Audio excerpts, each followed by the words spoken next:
আরে ভাই, এটা কি করলো ইউনাইটেড পরিবহন? নন এসি সেক্টরে শতভাগ ওয়ানজে গাড়ির মধ্যে এই একটা লিলেন গাড়ি ঢুকায়া পুরো মান ইজ্জত নষ্ট করে দিল ইউনাইটেড পরিবহন। যাত্রীরা কি এই 310 টাকা ভাড়া দিয়ে এই লিলেন গাড়ি দিয়ে যাওয়ার জন্য আগ্রহ পোষণ করবে?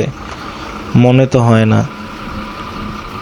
ইগল 180 মডেলের এই বাসটিতে সিটিং পজিশন হিসেবে 2x2 সিটিং পজিশন ব্যবহার করা হয়েছে এবং এর আসন সংখ্যা হচ্ছে 45টি।